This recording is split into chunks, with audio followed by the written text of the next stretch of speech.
All right, all right, all right. Gentlemen, start your engine! Drivers, start your engines! Gentlemen, start your engines. Remember what I told all my drivers?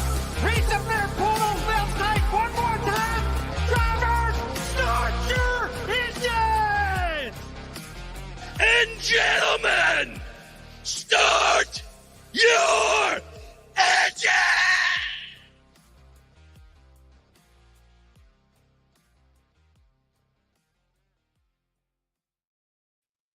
And welcome back to the Green White Checkered podcast. We are once again without our dear Andrew, but he will be back next week. We got Zach and Austin, and I am Joe.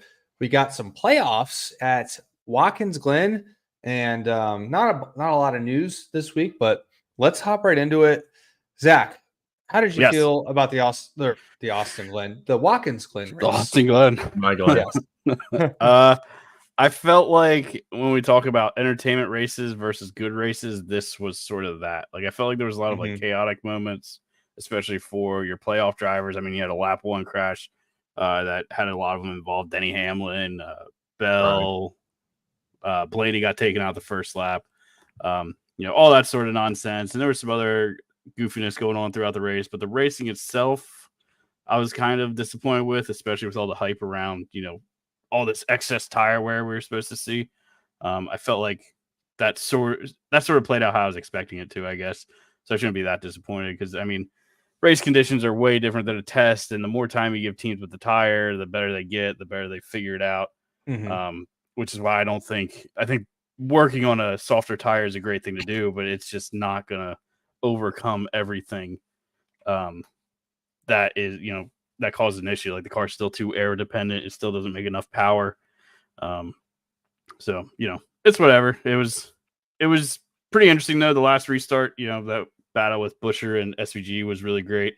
I was definitely a Buescher fan those last two laps, just because, not that I have anything against SVG, but being that he's like, a world renowned road course racer, he's kind of coming to our field to play. Like, I always want our boys to win. I want our boys, because I think our guys are the best in the world.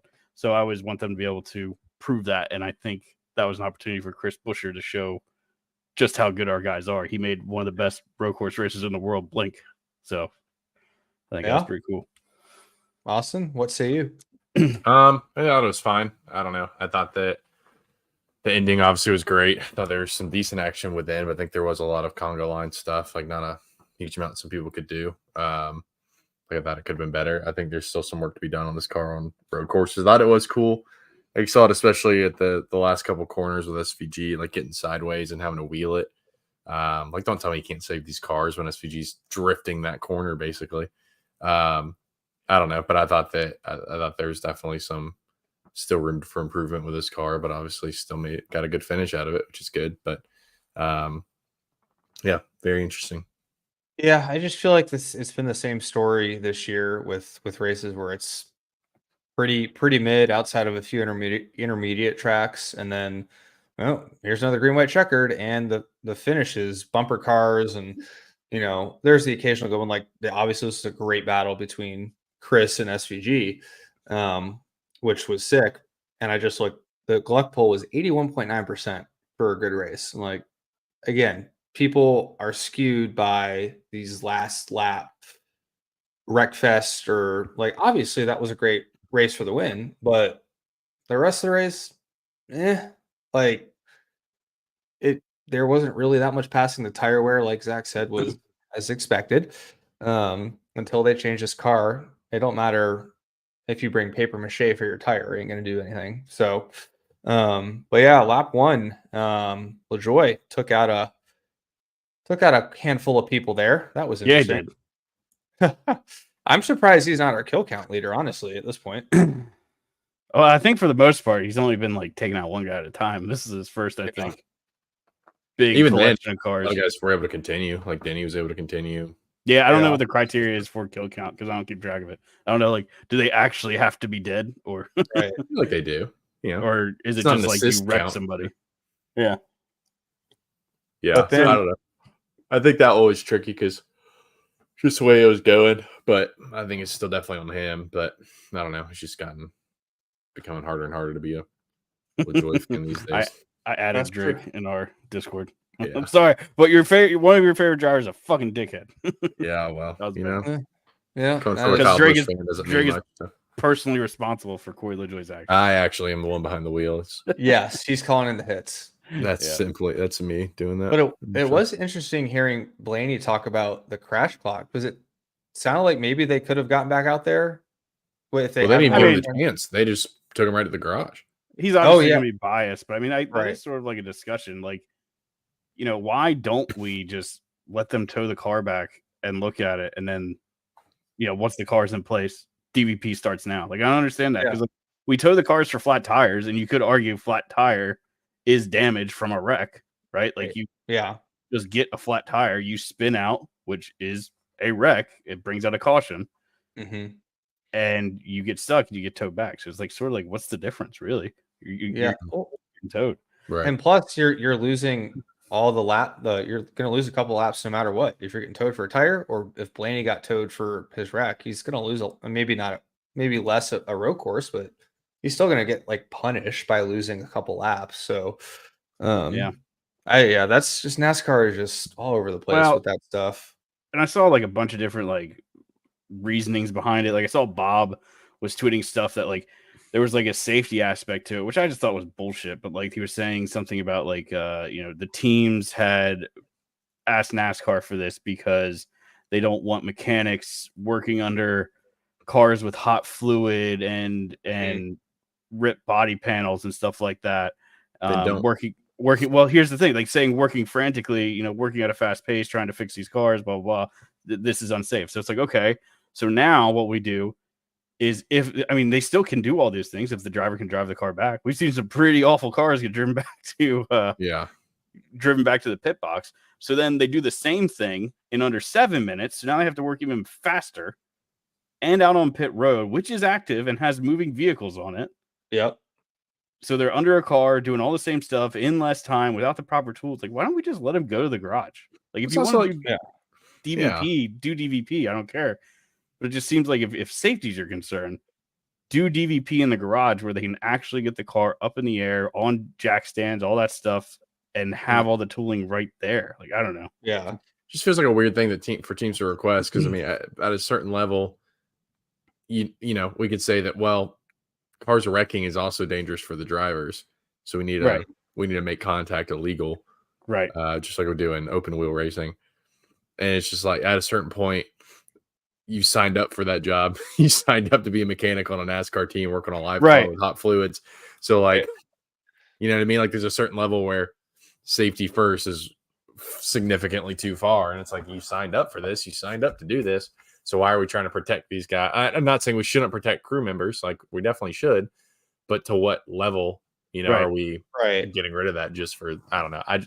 I saw some tweets this week and I try not to let, it's always interesting watching races or doing anything off of social media because you just kind of let your own opinions form and not be swayed by what other people are saying. But I may have been swayed by this, but I did see some things that like the damage clock. Like, why don't we just let people, why don't we let teams just work on the car as long as they need to and then go out there and fight for every point they can get like they used to when you'd have these duct taped up cars driving around the track, like as people wreck out. Like that's kind of fun. And that would have helped Blaney, with guys wrecking out later in the race. He would have been able to like try to scavenge some points out of that weekend, like the points that he needs now. So I don't know. I think that I don't know. I don't really like the damage clock, to be honest. I like the good old days of, and maybe that's resisting change, but I like the good old days of we're the only sport bring out a scrapper. We're the only motorsport that does that. You go to like Le Mans or something like that. They'll take a car and they'll change everything on it and bring it back out. Yeah. And the safety aspect, I think, is complete bullshit. I agree. I saw one of the funnier tweets to Bob's reply, or one of the funnier replies to Bob's tweet I saw was like, they're worried about them doing X, Y, and Z. And somebody's just like, so being a mechanic? Yeah.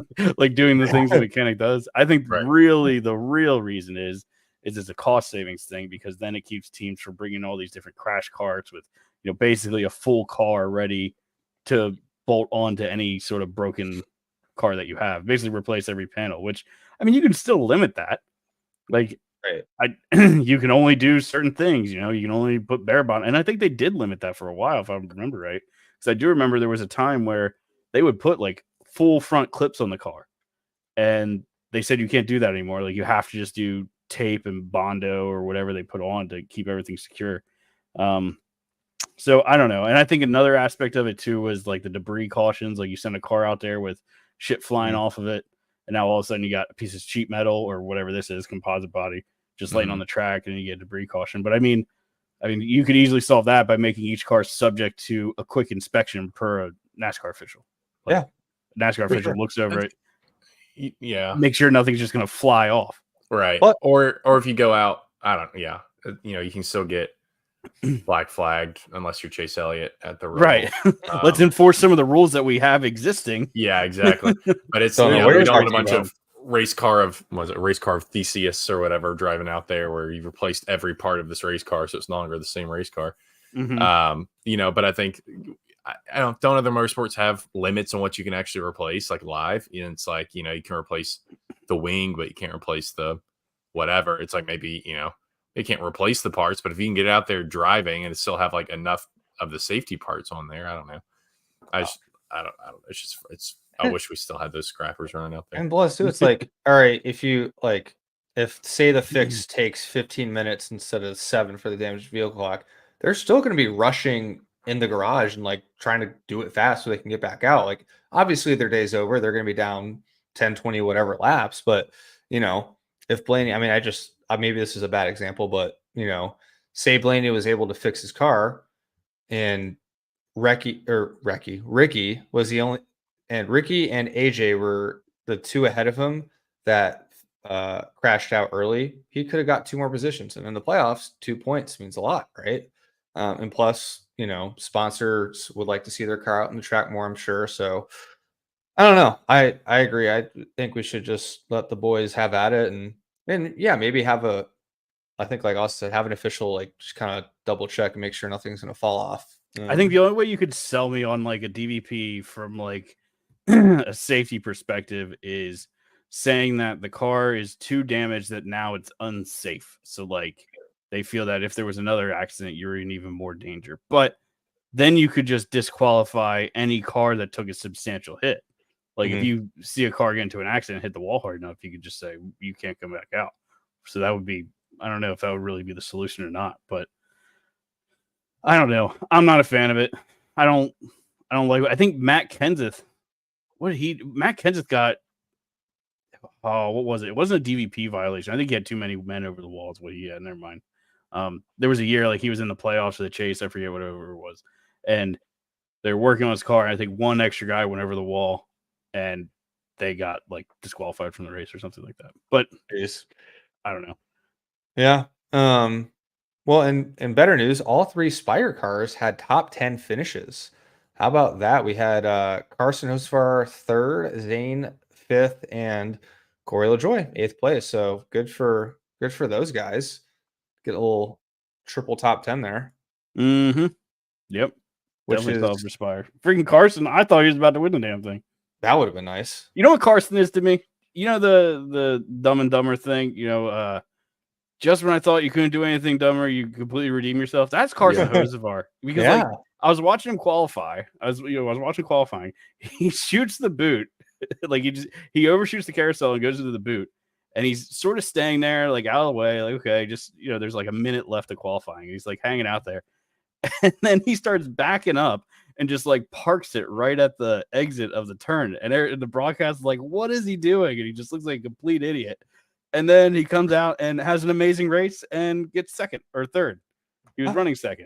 So it's just like, Hocevar always just like sends me through this loop of like, you're a fucking idiot. Wow, you did really good. Yeah, pretty much. It's kind of wild. And really, even I'm just good for looking at this top 10. You have Michael McDowell, which is kind of expected in a road course, but Ryan Preece with a rare top 10. So at least this year, so that's good for him. Trying to get another ride. So But I did see. I'm assuming y'all saw this, but Martin Truex did not seem too happy after the race there with all the. I'm assuming it sounded like he was directing that towards the overtime stuff. And then I know banging that was going on. Yeah, and then Tyler Reddick, he was on Sirius saying, "Oh, what did he say?" So I can quote him correctly. He said, "There's no more driver code; it's gone." In reference to cars being used as battering rams, which I agree with. I feel like it's just kind of like bumper cars, wreck fest. Screw that guy. Just take him out in turn one and go on. Right? It just I hate I get overtimes, but they can be. You're not going to say on the Green White Checker podcast that we need to get rid of. That's true. Wait a minute, we have a branding issue here. Hold on. Natural. We like natural Green White Checkers. I mean, I don't know. It's hard to say because I saw guys saying that like they think it's because the car's so tough and people just run into each other. But you say that, but then the Xfinity race had the same problem, and that's the old car. Yeah. So that's not entirely the issue. Mm-hmm. I don't know, man. It's just guys from 20th think they can get to the top 5 in one corner, I guess. I don't know. Or everybody's just taking an extra inch, and then as you get further and further up, like that just catches up. I don't know. Yeah. I don't know the solution. Do we want to get rid of Green White Checkers altogether? Sometimes I think it wouldn't be a bad idea because it makes our driver, like I said, I want our guys to look good all the time. Right. And these multiple Green White Checkers sometimes make us look like assholes. So I don't know. It's tough. Yeah. Maybe do a single file restart. Would that be the solution? For overtimes, at least, yeah. I wouldn't mind that. You still get your green. You still get your green finish, in theory, and it's sort of less chaotic. You don't want. Let's say you want if you just spent 3 hours watching the races, your guy getting cleaned out on a green white checker finish. Right. Austin Dillon. So yeah, so maybe that prevents that from happening. I don't know. Yeah, it's interesting conundrum. I don't fully like how it is, but Oh, hey, surprise! Hey, visit from Andrew. rolling in here. hey, what's going on? Andrew, what did you think about the race? First of all, I'm just hearing Zach talk about getting rid of the green white checker, and I'm just saying keep those. I know. That was Joe. Welcome to the final restart with 2 to Go podcast. This is Andrew. But no, I know you guys already talked about it, but I thought the ending of the race was really good. From what I saw, I left. So obviously, I'm out of town. I went to a Titans game on Sunday, and after that, I watched on the way home the race. So I only caught about the last. I think it was the final stage, but I mean, I thought the racing was good. The final restarts, it's kind of what we've seen, recently, where it's just everybody drives into everybody until everybody's wrecked each other. So I don't know. Wasn't a fan of that. Busher deserved that win, though. He did. He earned it. So, and then I did see. I haven't seen Adam Stern tweet it, but I did see that 1.8 million was the ratings, which is not that great for a playoff race. So, and I know we're going up against the NFL and all that stuff, but they're chasing these TV ratings, and that's not good. I mean, you'd have to look at like the last year's or years previous. Right. Second race of round of 16 and compare them and all that to get like some sort of context, were we up or we down? Yeah. 1.8 million. It doesn't sound like a lot, but it's a road course on the second week of football. I mean, are we saying then road courses are getting old? Is that what we're suggesting? If that's the reasoning? I don't think you're going to get the casual fan that's just switching networks watching NASCAR for a road course. I agree with that. So, do we have any other? Oh, we got to talk about the playoff drivers because a lot of them did not do too great. We only had 2 playoff drivers in the top 10, Briscoe in 6th and Cindric in 10th. But obviously Blaney and Briscoe Byron, had an amazing day. He did. He got a lot of stage points. He scored more points than the winner. Than Chris. That's crazy. Him and Ross scored the most points of the day, 43. I mean, he went from 16th in the playoffs, 20 back to now 6 to the good in 11. Yeah, Tied that's for 11th. great for him, man. Yeah, he had a huge day.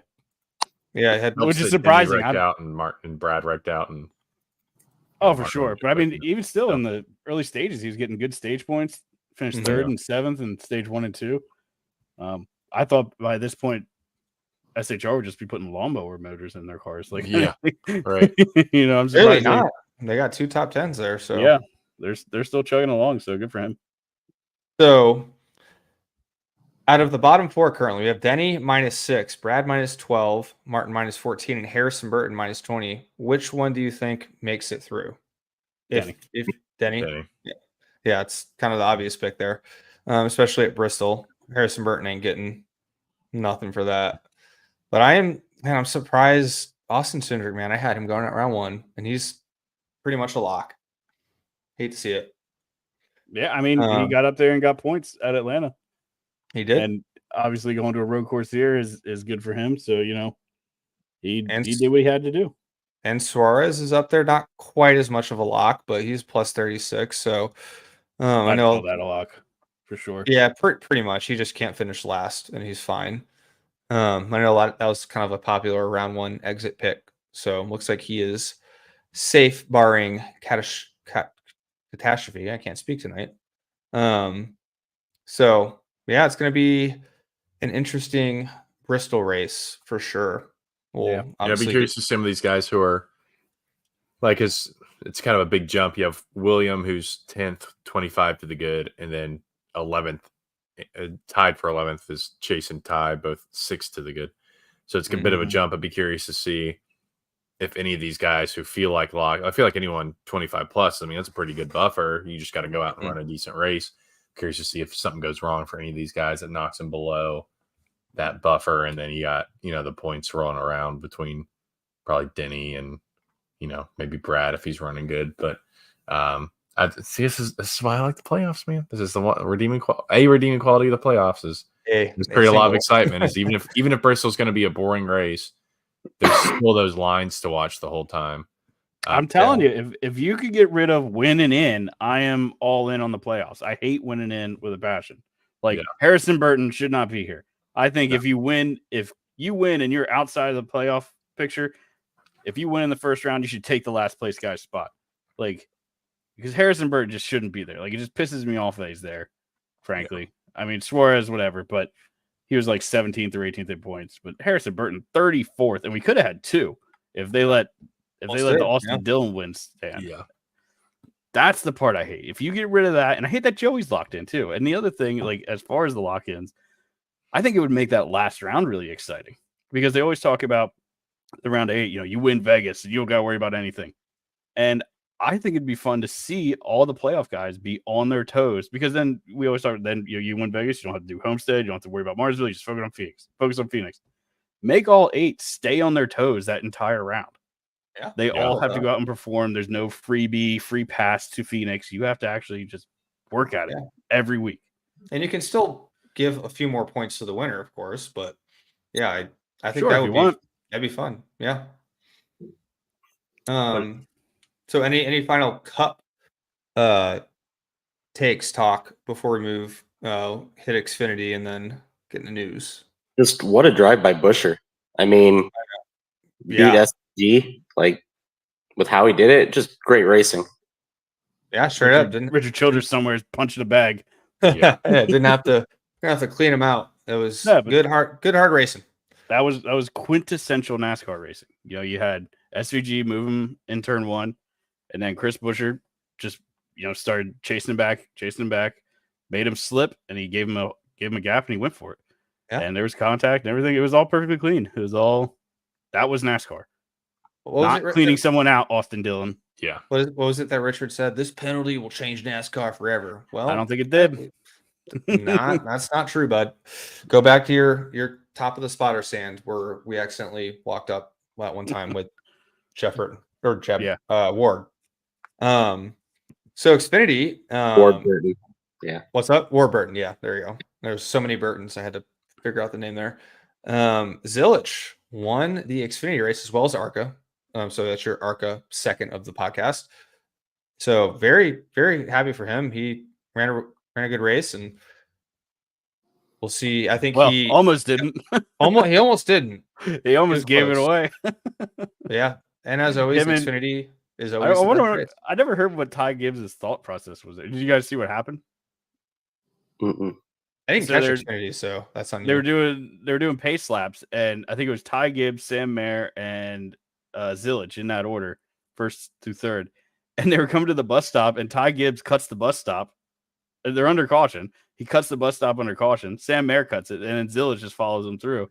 And they all get penalized. Yeah, that's funny. Even on the caution lap, that's interesting. Like, it's like, what the fuck are you doing? Like, Zillage has like the most slack there because he's never been there. He's like, oh, I guess this is what you do. And it's like, what the hell were you thinking, Ty? You know better. Yeah. That's funny. But then Zillage, who was it? Was it Andrew or Zach in Discord said that Zillage is who we think Larson would be or something like that?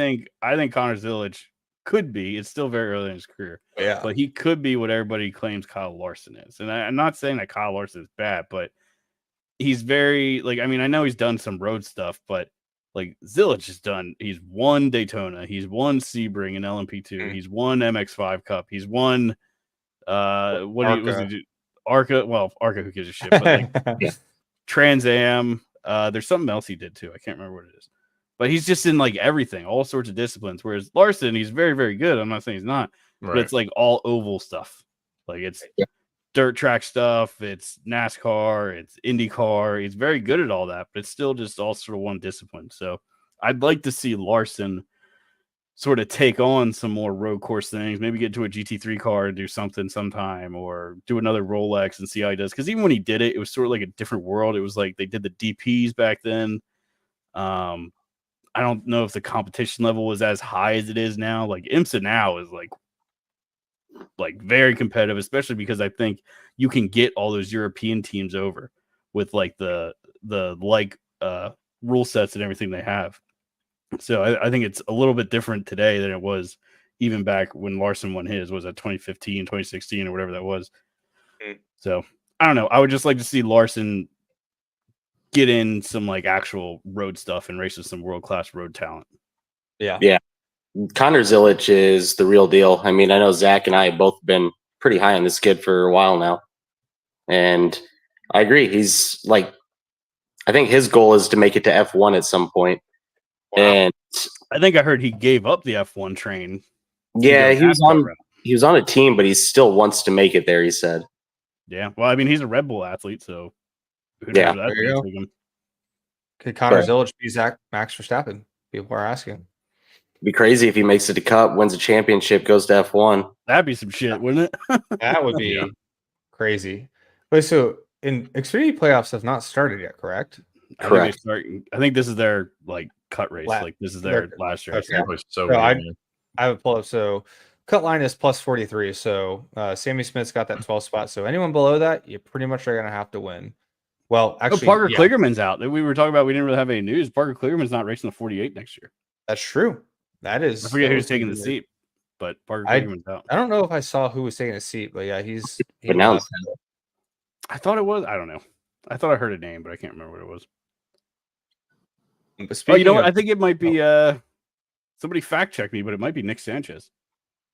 Ooh, what a career choice! I think. Let me do some Googling.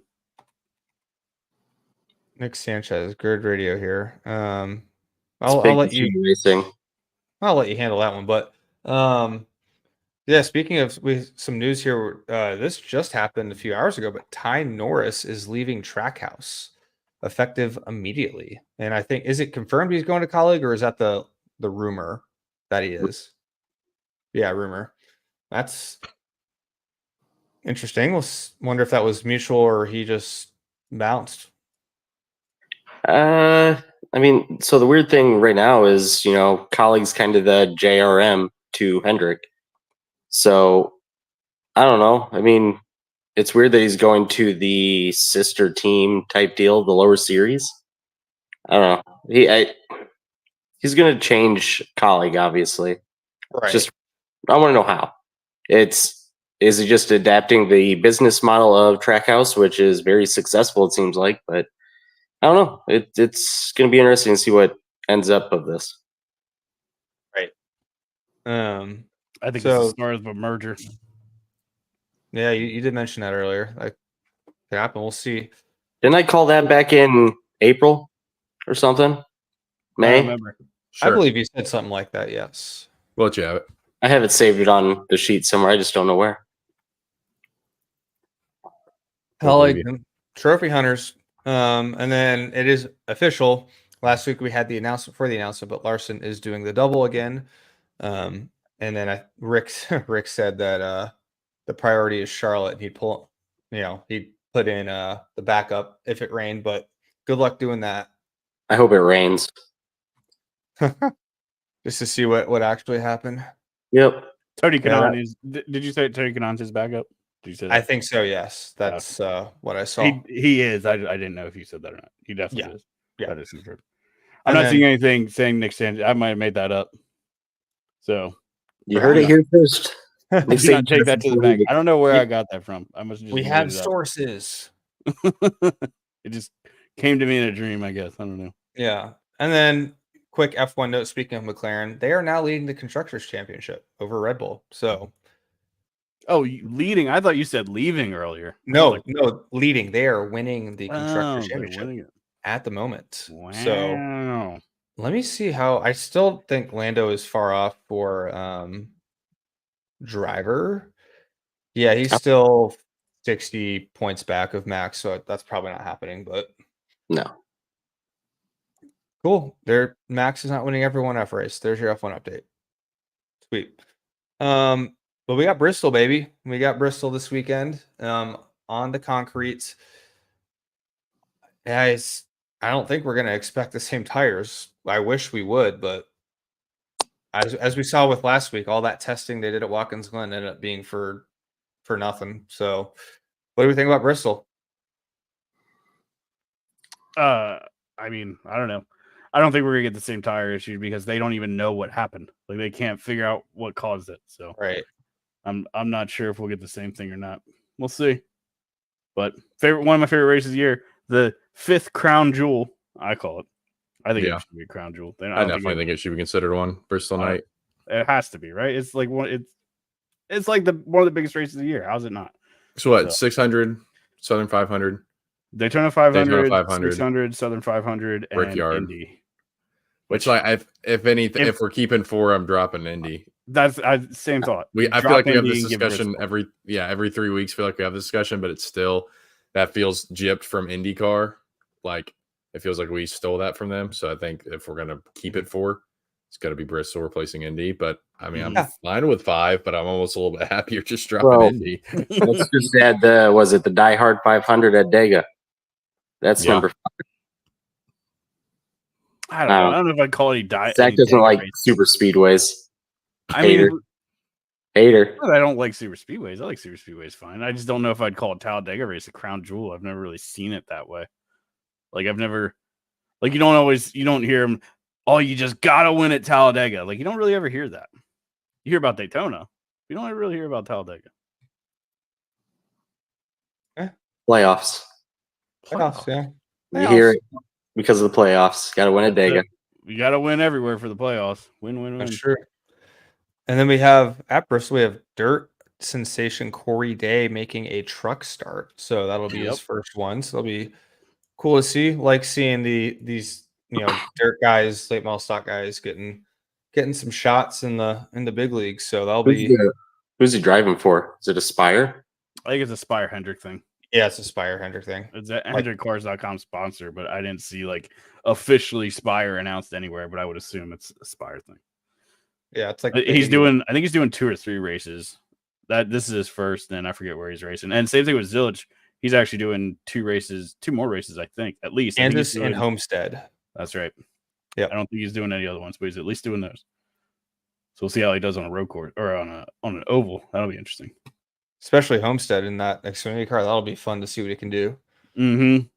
I think that's the best car, one of the best car track combos we got right now. Yep. I mean, Xfinity anywhere is just fantastic. And Xfinity, yeah. All right, so kill count. Are we giving that to LaJoy? I don't know how many you want to give him, but yeah. I mean, what? How many cars were actually out after that? Blaney was it, and Denny I mean, had depends. the damage. Denny could run, but he was slow. Brad, I guess. I feel like you can't give the kill to two people, and I feel like the kill would go to Larson or Brad actually for Denny rather than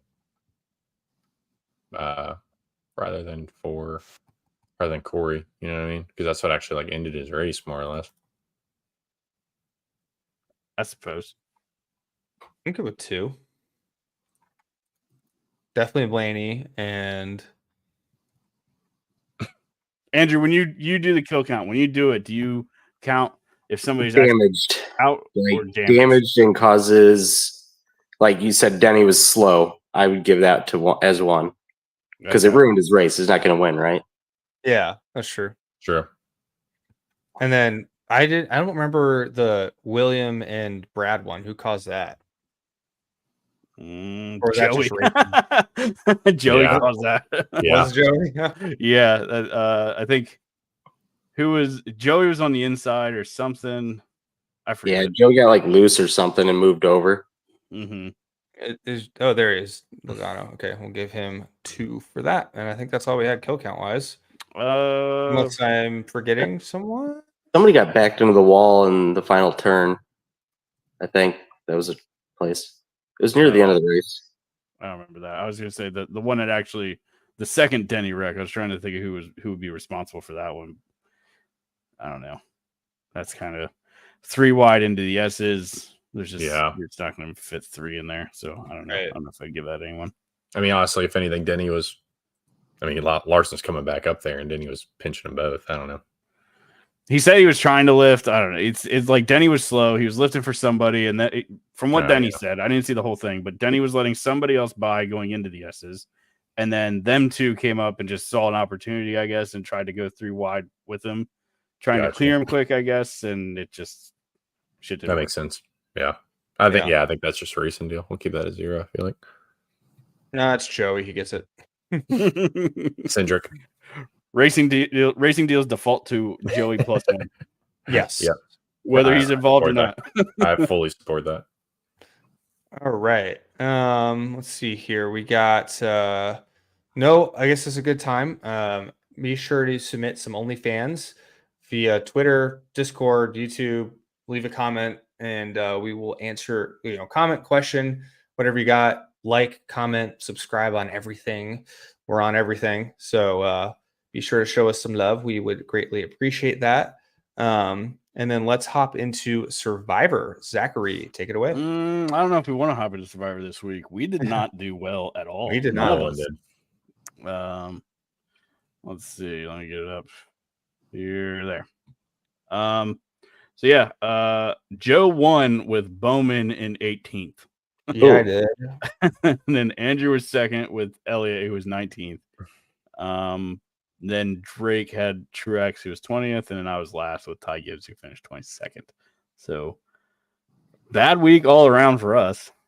Yeah, well, all finished right near each other too. So. Yeah, it's so funny. We're like 4 spots between us. So, I guess I'll go first. Well, I have to go first.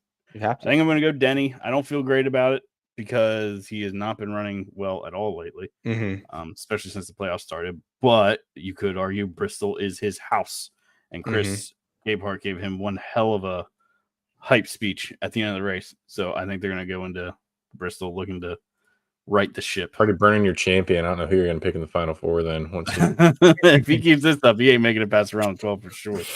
Yikes, my bracket is busted. I know. I think a lot of people's will be. Yeah. I'm going to use the same strategy I used last week, which obviously worked out so well. It got me not last. And that would be someone that's going to have to fight pretty hard here to stay in, and that's going to be Mr. Brad K himself. Brad K. Really more of a burner pick, but we'll take it. Well, right. I guess it's my turn. And I need to rebound here. I need to take a win away from Joe here. Going to take Kyle Larson. All right. Larson. And then I'm going to stick with the Hendrick camp and go with Alexander Bowman. Didn't you? Yeah, wait a minute. You had You Bowman. just picked him. Yeah, I just noticed that now that I'm looking at it. You Did I? picked Bowman Oh, last week. Yeah, you picked him this week. Can't lose if Joe, you pick the all right, same guy. penalty. Okay, We all okay, get to okay. pick for Joe. We all get That's to it. pick That's a 10-point penalty for Joe. Disregard. I Cody didn't see it. Okay. He has to pick Cody Ware. Cody Ware wins. Give me Briscoe. I don't hate it. fucking number. What number is Chase Briscoe? I'm having a brain fart. 14. 14. There we go. There you go. All right. And that is survival. And then I guess anyone got any winners, any winner bets for the weekend? I have not looked. Let's take a peek. A good 4-leg soccer parlay hit today, so that's nice. All right. Got some soccer. Let me see what the odds are for NASCAR. Who's your final? Who you saying is out this round? I have out. Who's getting cut? I mean, I had- Our forget prediction your on our picks. spreadsheet. Forget that. Just like with what you see now. Oh, okay. Well, Harrison Forget Burton. Burton's forget our out. predictions. Truex is out. I'd agree with those two. I think Briscoe's going to be out. I don't think he's going to run well again here. Okay. I'll go with Gibbs and You're getting rid of Gibbs? I keep Gibbs. Joe, give me your Brett. four right now. You're saying Truex, I- Burton, Gibbs. Who's your fourth? Brad. Brad. Okay. There. Drake, we'll go with who you got out? Burton, Truex, easy. Briscoe. I kind of want to swing for the fences and think one of these guys who looks safe right now is just going to wreck out like lap 2. Mm-hmm. Imagine happens to Larson and just wrecks out in stage 1 and just loses to Gibbs or someone. A bunch of guys just pass him. But I'm gonna play it safe. I think I'm gonna go Briscoe, Brad. Even though I just picked Brad, I still think that's still my prediction. Andrew? I can't see the points, but definitely, obviously, Truex and Burton. Mhm. Who are the two that are like Denny above and Brad. Denny's -6, Brad's -12, and then Chase is +6, Ty's +6. Oh.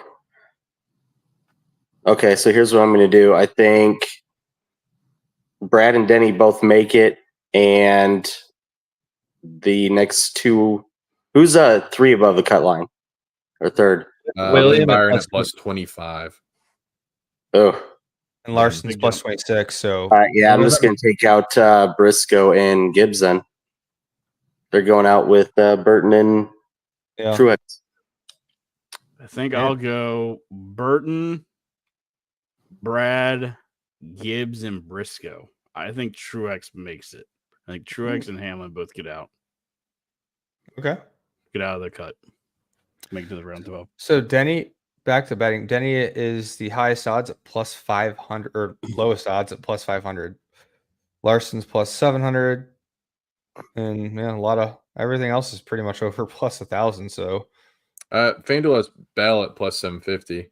+750, And yeah, that too. Ty And then 1,000, Brad 1,200, Busher 1,600, Martin 1,600.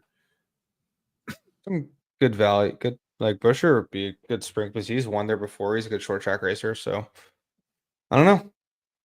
Well, I saw we'll see. a funny stat. I don't know if you guys follow that Trey Ryan on Twitter. He always has like some crazy stats and stuff like that. He's doing Watkins Glen was the 100th race for the next gen. He was doing like a bunch of crazy next gen stats. And Mhm. he's just thinking about Bell. Bell had one of the funnier ones. So he has like the second or third best average finish with the next gen, but he also has like he's also in the top 10 for like most DNFs, which I thought was funny. Oh, That's wild. interesting. Like, how do you make both lists? But I think Larson was like in the same boat. He was up there with best average finishes, and he was on the most DNFs too. Nice. All right. Do we have anything else for Watkins Glen or Bristol preview before we head on out? Nope. Best race of the weekend. Got my chicken wings already. We're gonna have a time. And it's Saturday night, so Yeah, boy. we don't have to school night to worry about. So yeah, remember, like, comment, subscribe, Twitter, Instagram, TikTok, Google, Spotify, all the things, Apple. And hope y'all have a wonderful week. Peace. Bye. See y'all.